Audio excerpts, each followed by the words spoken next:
चलो तो मित्रों आपड़ा आनी पहला चैप्टर नंबर 3 ना अलग अलग विडियो मूकेला है बराबर। सौथी पहला आपणे ए जोई लीए कि आपणे एमां शुं शुं शीख्या अने एना पछी एना एमसीक्यू जोवानो ट्राय करीए बराबर।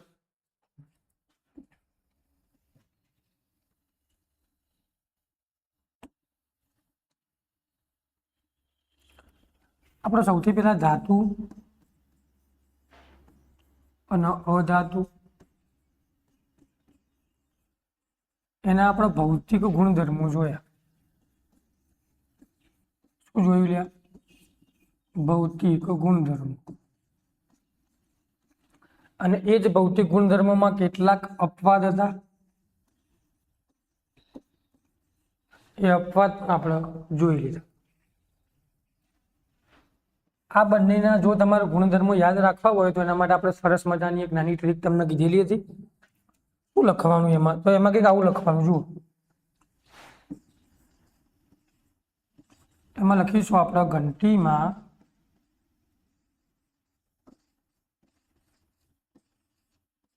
ભરચક ઘઉં। આવું લખો કે તમને એના બધા જ ગુણધર્મો યાદ રહી જશે। કેવા ગુણધર્મો યાદ રહેશે? ધાતુઓના આ બધા જ ગુણધર્મો,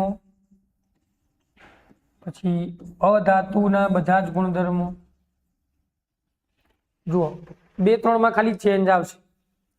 એ કેવા હશે? જો તમે ધાતુ વિશે લખતા હોય, જો તમે ધાતુ વિશે લખો તો બધામાં શું લખીશું આપણે પાછળ છે, અને જો તમે અધાતુ વિશે લખો તો તમારે લખવાનું પાછળ જ નથી બરાબર। જો તમે વિડીયો ના જોયો હોય તો પહેલા એ વિડીયો જોઈ લો, પછી જ એમસીક્યુ સોલ્વ કરવાનો ટ્રાય કરજો। એના પછી આપણે ધાતુની અને અધાતુની કેટલીક અપવાદ જોઈ લીધા બરાબર। ફટોફટ રિવિઝન કરી લઈએ। પહેલું હતું પારો। આમ ધાતુ હોય પણ એ પ્રવાહી સ્વરૂપમાં જોવા મળે બરાબર। બીજું હતું ગેલિયમ અને સીઝિયમ। આમ હ બંને ધાતુ પણ આમ એવું હ કે એમના ગલન બિંદુ ઉત્કલન બિંદુ નીચા જોવા મળે, એટલે હથેળીમાં રાખો ને તરત શું થાય? પીગળી જાય। કાર્બન અધાતુ હ, એનું એક અપરૂપ હીરો જે સૌથી સખત પદાર્થ તરીકે વર્તન કરે। પછી બીજું હ ગ્રેફાઇટ। બીજું શું હલ્યા? ગ્રેફાઇટ। આમ અધાતુ હોય ને એ વિદ્યુત અને ઉષ્માની અવાહક અથવા મંદવાહક હોય, પણ આ શું હ? સુવાહક તરીકે વર્તન કરશે બરાબર। લિથિયમ, સોડિયમ અથવા તો પછી પોટેશિયમ, આ બધાય ધાતુ સ્વરૂપમાં જોવા મળે, પણ આ એટલા લોકો નરમ હ કે જો તમારે એને ચપ્પા વડે કાપવા હોય ને તો પણ તમે એને કાપી શકો। આયોડીન એ અધાતુ। શું હ? અધાતુ। પણ જેટલી અધાતુ હોય ને ચળકાટ ના ધરાવે, પણ અપવાદ હોય એટલે શું ધરાવે?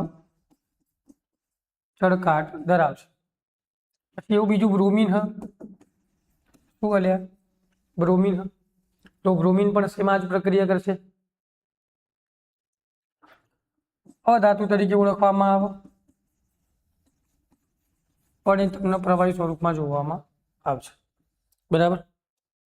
અને એના પછી આપણે કેટલીક ધાતુ હતી, માન લો કે આવી ધાતુ હોય, કેલ્શિયમ હોય, સોરી પોટેશિયમ હોય, સોડિયમ હોય, કેલ્શિયમ હોય, મેગ્નેશિયમ હોય, એલ્યુમિનિયમ હોય, ઝિંક હોય, આયર્ન હોય, પીબી હોય, હાઇડ્રોજન હોય, કોપર હોય, એચજી હોય, એજી હોય, એયુ હોય, આ બધી ધાતુઓ ઓક્સિજન જોડે કેવી પ્રક્રિયા કરે?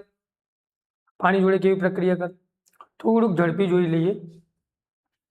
જો ધાતુ ઓક્સિજનની સાથે પ્રક્રિયા કરશે જો ઓક્સિજનની સાથે પ્રક્રિયા કરે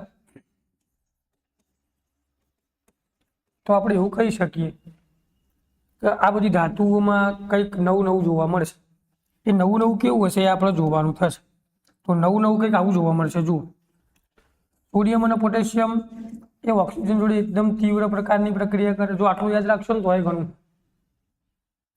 તીવ્ર પ્રક્રિયા કરે એટલે લોકો બૂમ પડાવે, એટલે બૂમ બૂમ થાય. શું થાય? બૂમ પડાવે.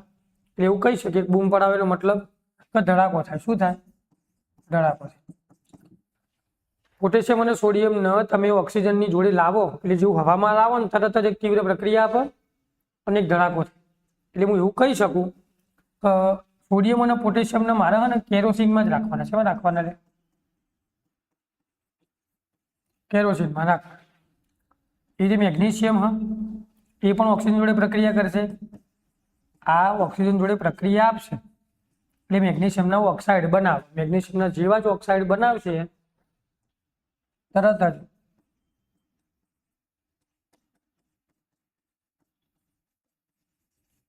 કેવી રીતે સળગશે? સફેદ જગારાવાળી જ્યોતથી. એલ્યુમિનિયમ પ્રક્રિયા કરે તો એલ્યુમિનિયમનો ઓક્સાઇડ બનાવે, તમને સફેદ કલરના જોવા મળે. ઝીંક પણ ઝીંકના ઓક્સાઇડ બનાવશે. લોખંડ ઓક્સિજન જોડે પ્રક્રિયા કરો પણ એ કદી બળતું નથી. લોખંડ કદી સળગ ના સળગ શું થાય? તો કે લાલ ચોળ થઈ જાય. તમને લાલ ચોળ થતું જોવા મળશે. Hg હોય, Eg હોય, Eu હોય, આ બધા ના પાડે કેમ કે આ લોકો પ્રક્રિયા કરતા નથી. એવી રીતના ધાતુ બધી જો પાણી સાથે પ્રક્રિયા કરે તો શું જોવા મળે? તો ફરીથી આ બે ઠંડા પાણી જોડે તીવ્ર પ્રક્રિયા આપો. આ કેલ્શિયમ રહ્યું એ નોર્મલ પાણી જોડે પ્રક્રિયા કરે. મેગ્નેશિયમ રહ્યું એ ગરમ પાણી જોડે પ્રક્રિયા કરે. પણ કેલ્શિયમ અને મેગ્નેશિયમ રહ્યા ને એ જ્યારે પાણી જોડે પ્રક્રિયા કરતા હોય ત્યારે કોઈ પાણીની સપાટી પર તરતા જોવા મળે. શું કરે? તરતા જોવા મળશે. બરાબર. એ જે એલ્યુમિનિયમ હોય, ઝીંક હોય, આયર્ન હોય, આ બધા પાણીની વરાળ જોડે પ્રક્રિયા કરે. કોના જોડે પ્રક્રિયા કરે? પાણીની વરાળ જોડે. કોપર, Hg, Ag અને Au આ પ્રક્રિયા કરતા નથી. આ આપણને ખાલી ટૂંકમાં મેં તમને કહી દીધું. ડિટેલ્સમાં ભણવા માટે થિયરી જોવી પડશે. એની અંદર ઓક્સિજન સાથેની પ્રક્રિયાના સમીકરણો જોવા પડે, પાણી સાથેની પ્રક્રિયાના સમીકરણો જોવા પડે. અહીંયા સુધી આપણે જેટલું ચલાવ્યું એને અનુલક્ષીને આપણે કેટલાક MCQ લીધેલા. બરાબર. MCQ જોવાનો આપણે ટ્રાય કરીશું. જો હળ પહેલો જ MCQ આપણને આપી દીધો. કાર્બનનું કયું સ્વરૂપ વિદ્યુત અને ઉષ્માનું સુવાહક હોય? હમણાં જ આપણે નિયમો જોયા બધા. એ નિયમોનો ઉપયોગ કરવાનો અને જવાબ આપવાનો. કાર્બન સૌથી પહેલા આપણને ખબર હોવી જોઈએ કાર્બન એક અધાતુ. કાર્બન શું હોય? એક અધાતુ. વિદ્યુત ઉષ્માનું શું હોય? સુવાહક. અસુવાહક એનો મતલબ શું થાય? અધાતુ હોય. બધી જ અધાતુ કેવી હોય? મંદવાહક હોય અથવા તો પછી અવાહક હોય. અને આ તો વિદ્યુત અને ઉષ્માનું શું કહે? સુવાહક એવું કહે. તો સુવાહક આપણને એક જ જોવા મળે, જે હ ગ્રેફાઇટ. કાર્બનના અપર રૂપો 3. કાર્બનના 3 અપર રૂપો આપણને જોવા મળે. કયા કયા જોવા મળે? જુઓ, એક હીરો, બીજો હ ગ્રેફાઇટ અને ત્રીજો જોવા મળે ફુલેરી.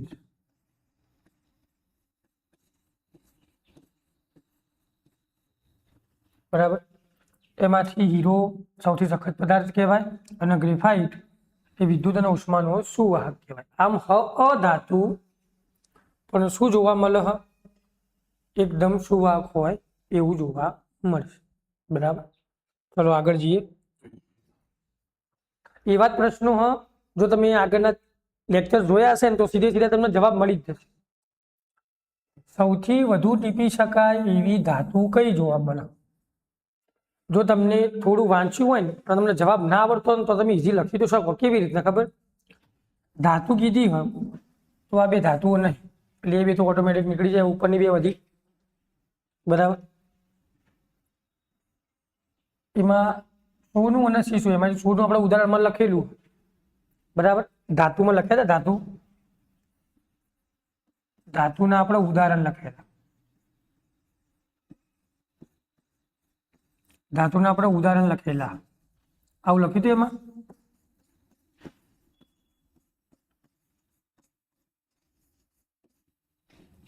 સોનું, સોડિયમ, પોટેશિયમ અને ચાંદી. તો સોનું એ ધાતુ, વાત સાચી. અને સૌથી વધુ ટીપી શકાય ધાતુ કઈ હતું કે સોનું. શું હ? સોનું. જો ફરીથી એવો ને એવો સેમ પ્રશ્ન. ઓરડાના તાપમાને કઈ ધાતુ પ્રવાહી સ્વરૂપમાં જોવા મળે? આમ જેટલી પણ ધાતુ હોય ને એ બધી ઘન સ્વરૂપે હોય. કેવા સ્વરૂપે હોય? ઘન સ્વરૂપે. પણ આ એકલી જ અપવાદ રૂપે હક જે કેવા સ્વરૂપમાં? પ્રવાહી સ્વરૂપમાં. જવાબ શું આવે? પારો આવે. પણ જો લે હું હવે પ્રશ્ન બદલી કાઢું, પણ જો હું પ્રશ્ન બદલી કાઢું, આ ધાતુની જગ્યાએ હું અધાતુ લખી દઉં. ઓપ્શન આના જ, ઓપ્શન બદલતા નથી. તો શું કરવાનું? ઓપ્શન આના જ, અધાતુ પણ પ્રવાહી સ્વરૂપમાં જોવા મળે. તો જવાબ શું આવે? બ્રોમિન. શું જવાબ આવશે? બ્રોમિન. યાદ રાખીશું આપણે આવું. જો ફરીથી એવો પ્રશ્ન આવ્યો, હાલ જ આપણે કીધું કાર્બનનું કયું અપર રૂપ સૌથી સખત કુદરતી પદાર્થ તરીકે જાણીતું છે? સૌથી સખત કુદરતી પદાર્થ હાલ જ જોયું આપણે, હીરો. શું આવશે? હીરો. હજુ એના જેવો પ્રશ્ન. મોટા ભાગના ધાતુ ઓક્સાઇડ પાણીમાં કેવા હોય? તો આ કેવું કહે તમને કે તમે કોઈ ધાતુ લઈ લો, એની તમે ઓક્સિજન જોડે પ્રક્રિયા કરાવડાવો તો તમને ધાતુના ઓક્સાઇડ મળે. અને જે આ ધાતુના ઓક્સાઇડ રહ્યા એ પાણીમાં કેવા હોય? થિયરી ભણ્યા હોય ને લ્યા તો જવાબ તમે મોઢે લખી શકો. એમ આપણે ભણ્યા હતા, જેટલા પણ ધાતુના ઓક્સાઇડ હોય એ મોટા ભાગે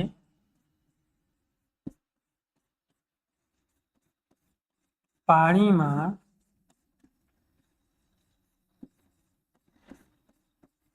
અદ્રાવ્ય જોવા મળે. અમુક દ્રાવ્ય પણ હોય. બરાબર. તો જવાબ શું આવશે આપણો? બી.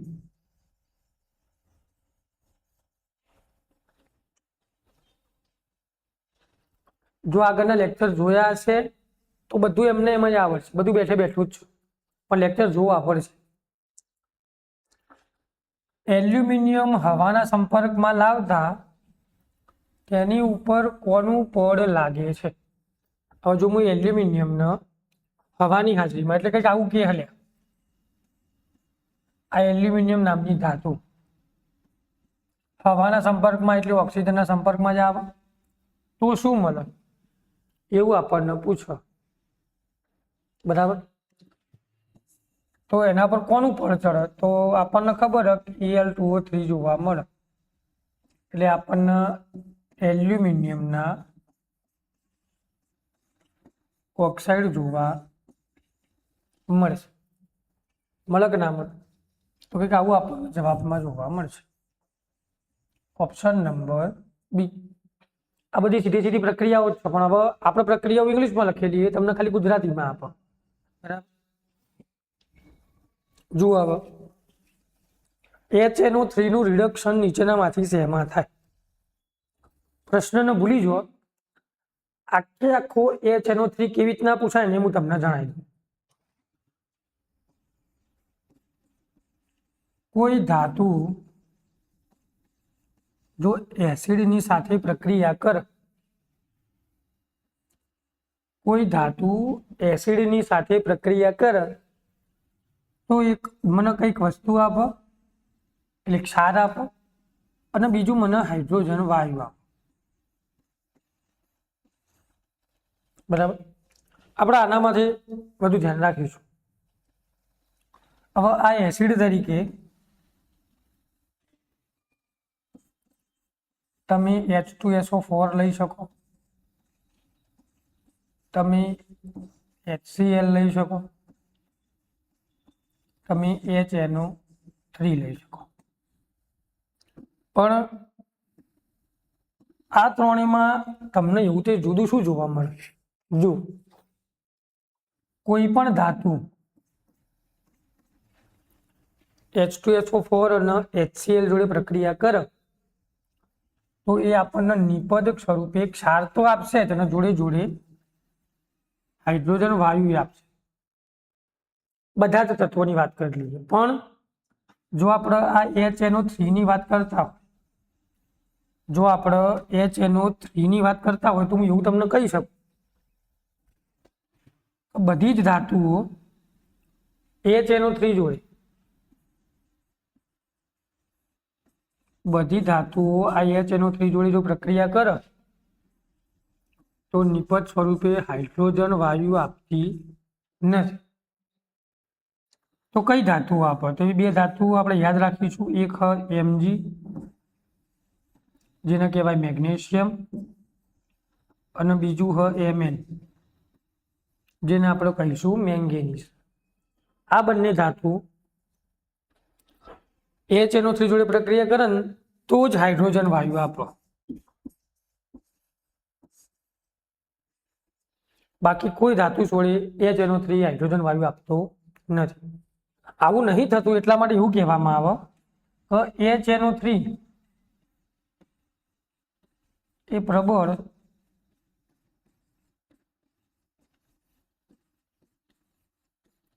ઓક્સિડેશન કરતા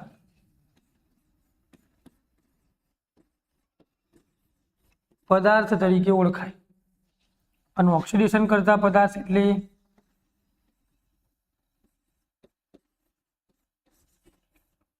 એ રિડક્શન કરતો હશે. આવા પ્રશ્ન હોય HNO3 નું રિડક્શન નીચેનામાંથી શેમાં થાય? જો HNO3 પ્રબળ ઓક્સિડેશન કરતા હોય તો એ નિપજ સ્વરૂપે એ આપણને કંઈક આવું આપો.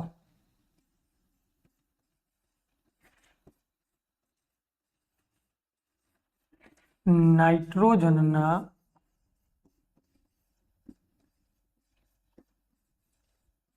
ઓક્સાઇડ આપણને જોવા મળે. નાઇટ્રોજનના ઓક્સાઇડ એટલે કાં તો એ NO સ્વરૂપે હોય, કાં તો એ NO2 સ્વરૂપમાં હોય, અથવા તો એ N2O ના સ્વરૂપમાં હોય. આ ત્રણમાંથી ગમે તે હોઈ શકે. ઓપ્શનમાં આપેલું એવું જુઓ. ખાલી પ્રિન્ટિંગના કારણે બગડો ઉપર આવી ગયેલું હો. બરાબર. આવું હોય કે ના હોય? બરાબર. જવાબ શું આવશે? આપેલા તમામે તમામ. જુઓ નીચેનો પ્રશ્ન. કઈ પ્રક્રિયા દરમિયાન સામાન્ય સંજોગોમાં, યાદ રાખવાનો શબ્દ આપણા માટે જરૂરી છે, સામાન્ય સંજોગોમાં ડાયહાઇડ્રોજન વાયુ એટલે H2 જ કહેવાય. આ તમને બીવડાવવા માટે આવું આપે. ઉત્પન્ન થતો નથી. શું લખ્યું? નથી.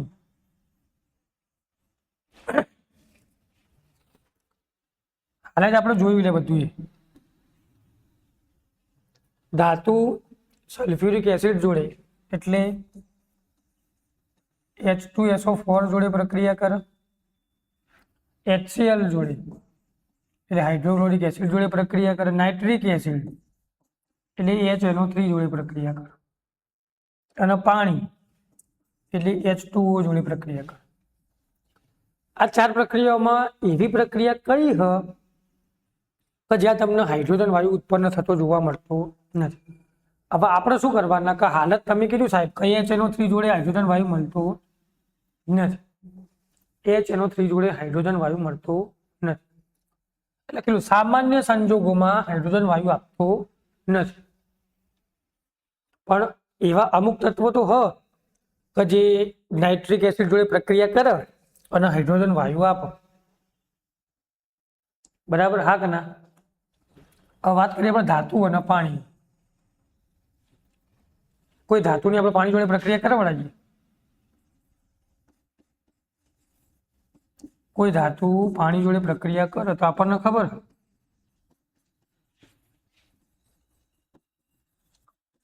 એ ધાતુના આપણને શું મળે? ઓક્સાઇડ મળે અને હાઇડ્રોજન વાયુ છૂટો પડે. શબ્દ આવો પકડી લેવાનો. સામાન્ય સંજોગો, સામાન્ય સંજોગોમાં જવાબ સી આવે. એવું કીધું કે કોઈ અપવાદ ધાતુ તો તમે આ ના લખી શકો. આપણને કીધું નોર્મલી, હા તો કે નોર્મલી બધા તત્વો HNO3 જોડે હાઇડ્રોજન વાયુ ઉત્પન્ન કરતા નથી, એવું આપણે પ્રક્રિયામાં જોઈ શકીએ. તો કયા બે કરતા હતા? એક Mg અને બીજું Mn. આ બે લખેલું હોય તો જ હાઇડ્રોજન વાયુ ઉત્પન્ન થાય, બાકી થાય નહીં. જો આ બીજી મસ્ત પ્રક્રિયા આવી. નીચેના પૈકી કઈ પ્રક્રિયા શક્ય નથી? એટલે આપણને 4 પ્રક્રિયાઓ આપેલી હોય, એમાંથી આપણે શું કહેવાનું હોય? આ જે પ્રક્રિયાઓ થઈ રહી છે એમાંથી કઈ પ્રક્રિયા ના થાય, એટલે કઈ પ્રક્રિયા ખોટી આપણને એવું કીધેલું. આ પ્રક્રિયા આમ ચેપ્ટર નંબર 1 માં આવે, બરાબર. વિસ્થાપન પ્રક્રિયા. કોઈ ઊંચી સક્રિયતા ધરાવતી ધાતુ નીચી સક્રિયતા ધરાવતી ધાતુનું વિસ્થાપન કરે. આ શરૂઆતમાં બધી તમને ધાતુ લખીને આપેલી.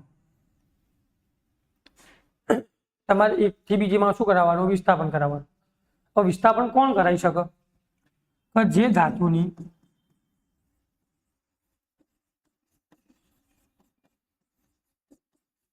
સક્રિયતા વધુ હોય એ ઓછી સક્રિયતા ધરાવતી ધાતુનું વિસ્થાપન કર. હવે આ બધામાંથી વધારે સક્રિયતા કોની જોવા મળે? Potassium, sodium, calcium, magnesium, aluminium, zinc, iron. આટલે સુધી લખવાનું તો તમને આવડી જાય. ઝીંક તો કે આવી જાય, ઝીંક તો કે આવી જાય, Fe તો કે આવી જાય. વધી કોણ? કોપર. તો કોપર તો નીચે જ આવે ઓલરેડી. એટલે મતલબ હું એવું કહી શકું કે ઝીંક ધાતુ જે રહી એ હાલ લખેલા છે એમાંથી સૌથી વધુ સક્રિયતા ધરાવે.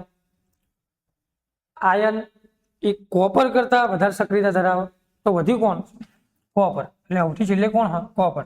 તો પ્રક્રિયા જુઓ, આ રહી સૌથી છેલ્લી ડી વાળી પ્રક્રિયા જુઓ. આની પ્રક્રિયા જુઓ.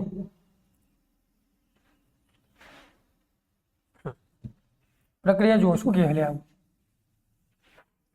આવું જ કે આપણને આની સક્રિયતા વધારે હોય, આની ઓછી હોય, એટલે આ પ્રક્રિયા થાય જ નહીં. આના વસ્તુ ઉપરવાળી પ્રક્રિયા થાય, કેમ કે એની સક્રિયતા ક્રમ વધારે. આરે પ્રક્રિયા પૂછી હોય તો થતી હોય, પણ નીચેવાળી પ્રક્રિયા થતી નથી. તો આપણો જવાબ શું આવશે? ડી. આ જો મસ્ત પ્રશ્ન આપ્યો. તમને થિયરી આવડતી હોય તો બેઠું આવડે. બહુ મોટો પ્રશ્ન, જવાબ તો એક નાના શબ્દમાં એક તત્વમાં તમને મળી જશે. બરાબર, થોડું વિચારવું પડશે. એક તત્વ એ તત્વ આપણને ખબર નહીં કયું, એનું નામ આપી દીધું. એ આપણને કીધું હોય તમારી જોડે તત્વ હ, એ તત્વનું નામ હ એ, અને નરમ ચપ્પા વડે કાપી શકાય. બરાબર. હવામાં ખૂબ સક્રિય હ, હવામાં ખુલ્લી રાખી છે. હવામાં સક્રિય એટલે જેવું હવાની અંદર આવે ને તરત બૂમાબૂમ થઈ જાય, એટલે પ્રક્રિયા થાય અને એકદમ તીવ્ર પ્રક્રિયા થાય. પાછું હવામાં ખુલ્લી નહીં રાખવાની. આ તો લોચા વાળો કેસ કર્યો ભાઈ. પાણી સાથે તીવ્રતાથી પ્રક્રિયા આવે. નીચેનામાંથી આ તત્વનો ઓળખાવો. તો હવે તમારા તત્વનો ઓળખાવાનો. આ બધું જ મેં તમને હાલત કહી દીધું. MCQ શરૂઆત કરે ને પેલા તમને બધું જ કહી દીધું. ચપ્પા વડે કાપી શકાય, હવામાં ખુલ્લી રાખી શકાતી નહીં, પાણીમાં ખૂબ જ તીવ્રતાથી પ્રક્રિયા તમને જોવા મળશે. તો તત્વનું નામ તમારે મને કહેવાનું. કયું તત્વ પ્રક્રિયા આવું કરશે? સોડિયમ. બે તત્વો હ, પોટેશિયમ અને સોડિયમ. ચપ્પા વડે કાપી શકાય. આના જોડે બીજું તત્વ હતું લિથિયમ. હ ધાતુ પણ એટલી નરમ ચપ્પા વડે કાપી શકાય. હવામાં સક્રિય, ખૂબ સક્રિય, ખુલ્લી રાખી શકાય, ના રાખી શકાય. જેમ કે તમે પોટેશિયમને સોડિયમને શેમાં ભરો? કેરોસીનમાં ભરો. પાણી સાથે તીવ્ર પ્રક્રિયા આપો તો કે આપણે ઠંડા પાણી જોડે તીવ્ર પ્રક્રિયા આપો. જવાબ યાદ રાખવાનો શું આવશે? કે સોડિયમ. બરાબર. જુઓ, કઈ ધાતુમાં તણાવપણાનો ગુણધર્મ સૌથી વધુ હોય? તણાવપણું એટલે ખેંચી શકાય. આની પહેલા આપણે ટીપાવપણાનો ગુણધર્મ જોયો, એના જેવો ને જેવો તણાવપણું. આ બંને ગુણધર્મ ધરાવતી હોય એવી એક જ ધાતુ શું હોય? સોનું. સીધે સીધો પ્રશ્ન આપેલો, બેઠે બેઠો તમને જોવા મળશે. આવા જુઓ, થોડું તમારે વિચારવું પડશે, થોડું મગજને દોડાવવું પડશે. પ્રક્રિયાઓ તમને આપવી જોઈએ. ઓક્સિજન જોડે કેવી પ્રક્રિયા કરે, પાણી જોડે કેવી પ્રક્રિયા કરે, તો તમે ઇઝીલી લખી શકશો. જુઓ, કેલ્શિયમ પાણી સાથે પ્રક્રિયા કરાવતા શું થાય? કેલ્શિયમની પાણી સાથે પ્રક્રિયા કરાવો તો શું થાય? કે આપણને ખબર હોય, કોઈ ધાતુ પાણી જોડે પ્રક્રિયા કરે તો સૌથી પહેલા ધાતુના ઓક્સાઇડ મળે. એના જ ઓક્સાઇડની ફરતી પાણી જોડે પ્રક્રિયા કરાવે તો ધાતુના હાઇડ્રોક્સાઇડ મળે. તો આપણને કંઈક આવું મળે, CaOH ટ્વાઇસ અને હાઇડ્રોજન વાયુ. આપણે ડાયરેક્ટ પ્રક્રિયા લખી દીધી. બરાબર. તે પાણી સાથે પ્રક્રિયા કરતું નથી. શું કીધું? કરાવતા શું થશે? એટલે મતલબ આપણે સાચું શું હ એ જોવાનું. પહેલું શું લખ? પાણી સાથે પ્રક્રિયા કરતું નથી. આ પ્રક્રિયા નથી દેખાતી ભાઈ, એનો મતલબ ઓપ્શન નંબર 1 તો કેન્સલ થઈ ગયું. હવે ડાયરેક્ટ વિકલ્પો જો. ઓપ્શન નંબર 1 શેમાં આવે? પહેલો, ચલો આ નીકળી ગયો, ચલો ત્રીજો નીકળી ગયો. હવે આગળ જોવા બે જ ઓપ્શન વધ્યા આપણે. એ પાણી સાથે તીવ્રતાથી પ્રક્રિયા કરે. પાણી સાથે પ્રક્રિયા કરે, વાત સાચી. તીવ્ર કરે કે ના કરે ખબર નહીં. એ પાણી સાથે ઓછી તીવ્રતાથી પ્રક્રિયા કરે તો ઉપરની સાઈડ એમાં કન્ફ્યુઝન આવ્યું. હવે કન્ફ્યુઝન આવ્યું એટલે આપણે નીચે વાળો પ્રશ્ન જોવા. એ ચોથો નંબરનો ઓપ્શન જોઈશું એટલે ઓટોમેટિક તમને બધું સોલ્વ થઈ જશે.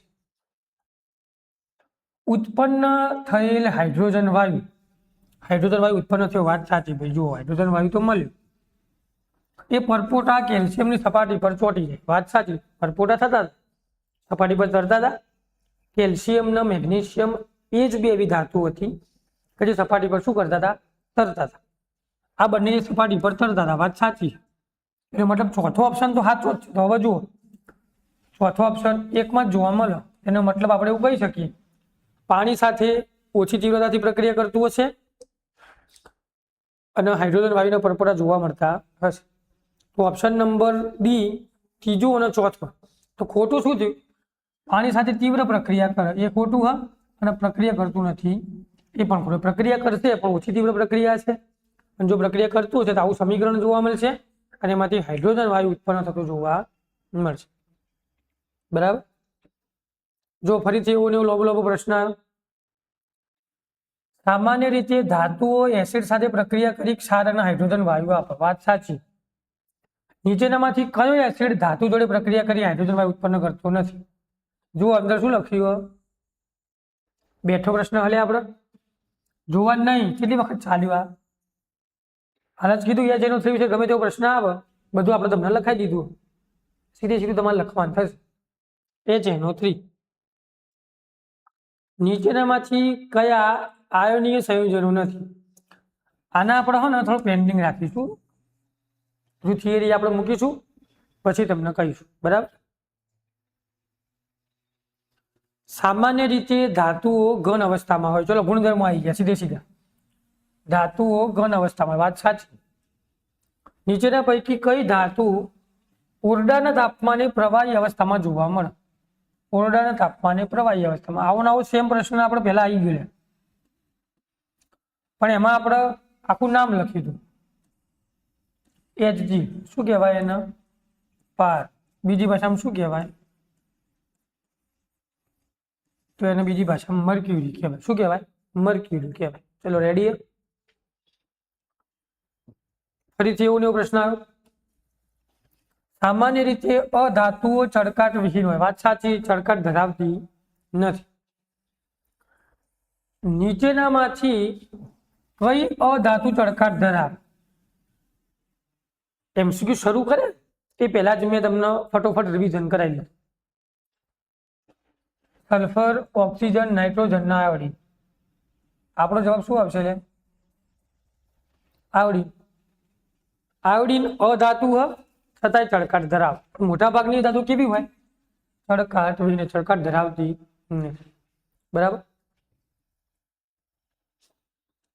જો ફરીથી એવો પ્રશ્ન આવ્યો, એક તત્વ નરમ ચપ્પા વડે કાપી શકાય, હવામાં ખુલ્લું રાખો. પ્રક્રિયા આપણે ઓલરેડી જોઈ લીધી. સોડિયમ જવાબ આવશે આની અંદર. આગળ જોઈ ચૂકી સેમ પ્રક્રિયા. જો મસ્ત પ્રશ્ન આવ્યો, નીચેના પૈકી કયું વિધાન મેગ્નેશિયમ ધાતુ માટે ખોટું? તો આપણે પેલા જોઈ લઈએ.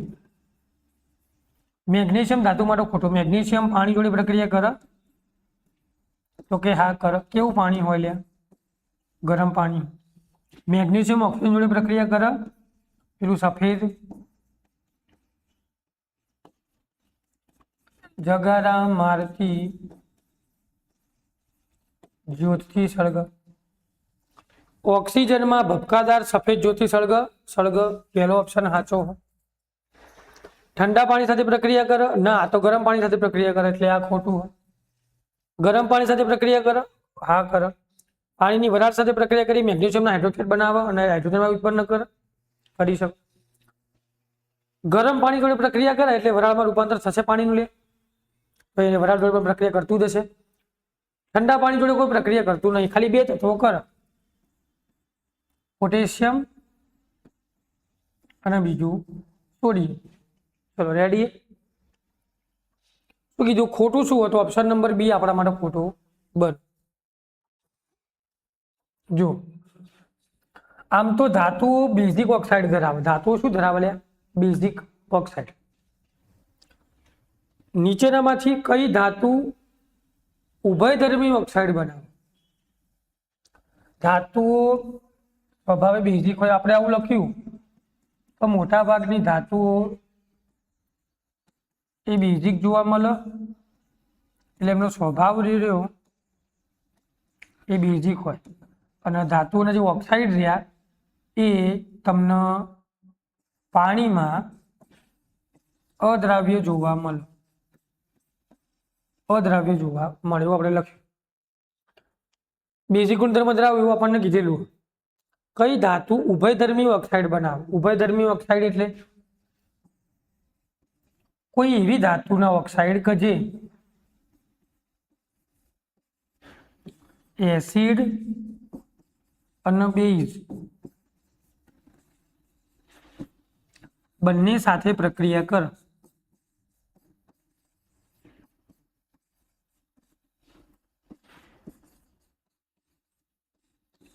ક્ષાર અને પાણી આવે તો એને ઉભયગુણી અથવા ઉભયધર્મી ઓક્સાઇડ કહેવાય. આ ઉભયધર્મીના ઉભયગુણી ઓક્સાઇડ પણ કહેવાય.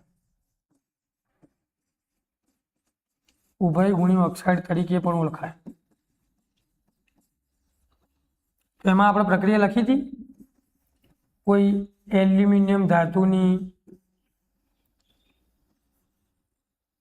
HCl જોડે પ્રક્રિયા કરાવડાવું તો મને AlCl3 મળે. કોઈ બેઝ જોડે પ્રક્રિયા કરાવડાવું તો મને શું મળે? બરાબર. તો જવાબ આપણો આવશે અહીંયા એલ્યુમિનિયમ. આ પણ થિયરીમાંથી જ બેઠો પ્રશ્ન લીધેલો. સામાન્ય રીતે અધાતુ વિદ્યુતના અવાહક હોય એવું આપણે ગુણધર્મોમાં તો લખેલું જ છે. નીચેના પૈકી કયું વિદ્યુતનું સુવાહક હોય? તો બીજી વાર પ્રશ્ન આવે. આવો શું આવશે? ગ્રેફાઇટ. વિદ્યુતના તાર વિરોધક, વિદ્યુત રોધક પદાર્થનું આવરણ ધરાવે. સામાન્ય રીતે આ આવરણ તરીકે વપરાય. કયું આવરણ તમે વાપરો? તો આપણે પીવીસી નું આવરણ વાપરીએ. આપણા ઘેર દરેકના ઘેર પેલું લાઇટ માટે વાયરિંગ કરેલું હોય તો એની ઉપર અલગ અલગ કલરનું, લાલ કલરનું હોય, કાળા કલરનું હોય, લીલા કલરનું હોય, સફેદ કલરનું, અલગ અલગ પેલું પડ જોવા મળે. એ પડને ચપ્પાથી ઉપર કાપી દો એટલે તમને અંદરથી તાંબાનો તાર જોવા મળશે. બરાબર. તો આપણને એવું પૂછે કે ઉપર જે તાર તમે જે વીટેલું હોય, જે ફળ ઉપર તમે બનાવ્યું એ શેનું હશે? પીવીસી નું હોવું જોઈએ. બરાબર. નીચેના પૈકી કઈ અધાતુ પ્રવાહી સ્વરૂપમાં હોય? જો ફરીથી પ્રશ્ન આવ્યો અધાતુ. જો તમને ધાતુ પૂછી હોય તો આપણો જવાબ આવે પાર. આ તમને શું પૂછી? અધાતુ. અધાતુ પ્રવાહી સ્વરૂપમાં હોય તો શું હોય લ્યા? બ્રોમિન જોવા મળે. બેઠે બેઠું સૌથી સિમ્પલમાં સિમ્પલ ક્વેશ્ચન હોય ને તો આ. ચલો ઓકે. આવું ને આવું હવે આપણે શું કરીશું તો આ 22 MCQ આપણે લીધા. હવે બીજા 20 MCQ આપણે પછીથી લઈશું. અત્યાર સુધીમાં આપણે ધાતુની પાણી સાથેની પ્રક્રિયાઓ, ધાતુનો સક્રિયતા ક્રમ, ત્યાં સુધીની થિયરી ચલાવી. જો ફરીથી તમે ના જોયું હોય તો એકવાર અપલોડ કરી છે યુટ્યુબમાં, એ જોઈ લો. હવે નેક્સ્ટ થિયરી જ્યારે મૂકી દઈશું, ચેપ્ટર પૂરું થશે એટલે અહીંયાથી શરૂ કરી અને આગળના જેટલા પણ MCQ હશે, બીજા 20-25 MCQ, એના વિશે આપણે જોઈશું. ઓકે.